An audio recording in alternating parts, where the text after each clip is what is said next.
everyone, this is Maki. Today, let's take a look at Builder's Note. Builder's Note is a place where fans and staff interact while building Gundam plastic models. It often features works that are in the spotlight by professional modelers who are either advanced hobbyists or work with plastic models as a profession. This time, we'll be viewing a selection of user-created works chosen by the staff of the magazine Hobby Japan. The first work is titled Gundam Lindorm Low Visibility Color. Low visibility color is a color scheme often used on military aircraft in the real world. It refers to a method of using subdued colors to make them less visible to the enemy. The cockpit area head and arms are painted blue, giving it a cool impression. It's striking how it's equipped with a smaller shield compared to the original Zeta Gundam. The tail stabilizer is also smaller, giving the impression that it's designed with a focus on mobile suit form combat. Next is Windam Neo Orono Custom. Its vivid colors give it a very noble impression. Upon closer inspection, you can see that even the inside of the missiles and jet striker are meticulously painted. It uses a high-grade small plastic model, but the careful painting makes it look like a much larger model, which is interesting.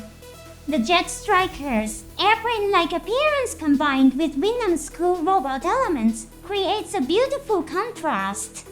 While the prominent painting makes it easier to be spotted by enemies, it becomes an advantage when piloted by a highly skilled pilot, effectively taking on the role of attracting enemies. It's immediately clear that this mobile suit has a different direction from the earlier low visibility color scheme. Next is the GAT-03X to prototype Windam Strike Next Generation Mass Production Test Machine. This Gunpla was created by a user, expanding on the story's setting. It cleverly incorporates the fact that the completed Windam's model number is GAT-04. The symbol X denotes it as a prototype. The addition of the number 2 suggests the intriguing possibility of multiple prototypes being produced. The name Strike Next Generation Mass Production Test Machine is also fitting. The Strike Gundam was a legendary unit that presented remarkable capabilities not just for the Earth Alliance but also a threat to the soft forces. This reflects the Earth Alliance's development division's resolve to mass-produce a legendary machine for victory. It gives the impression that the Windam uses limbs similar to those of the Strike Gundam. The original striker pack mounted on its back is intriguing. Considering it's not equipped with large wings like the Isle Striker, it might be designed for combat in space rather than atmospheric flight. It seems to be developed with the intent of combating coordinators living in space. With this in mind, the overall black paint job also suggests the involvement of phantom paint. During the era of Sea Destiny, the large organization logos had significant influence over the Earth Alliance forces. This Gunpla embodies such intricate settings. The next work is Destiny, Gundam Empty. The user who created this piece is introduced as a beginner in airbrush painting. However, it feels like the painting is done very beautifully. There is an impression that the user skillfully evolved the Destiny Gundam into what they consider a beautiful form. The use of a soft blue as the main color, accented with a bit of purple, seems to contribute to an elegant impression.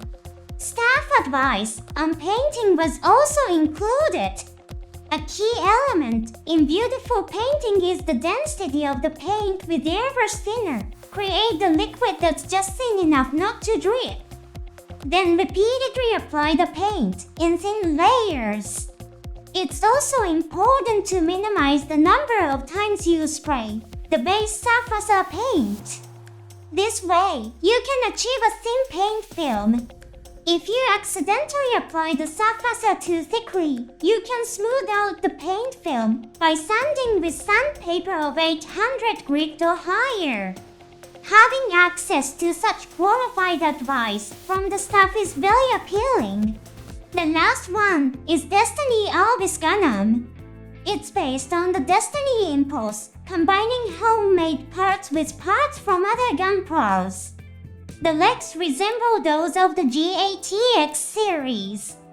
It might be speculated that this unit was produced by the Earth Alliance, having acquired Destiny Impulse data for the purpose of analyzing soft technology.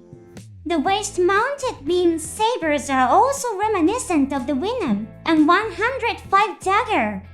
The face design appears similar to the Impulse Gundam, but a closer look reveals a different impression. Particularly, the head-mounted Vulcans might be crucial.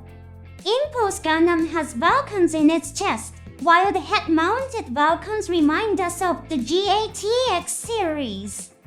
It indeed looks like a unit manufactured by the Earth Alliance, perhaps Bright Nor, who deduced that the She Gundam was produced by Anaheim Electronics, used a similar line of analysis.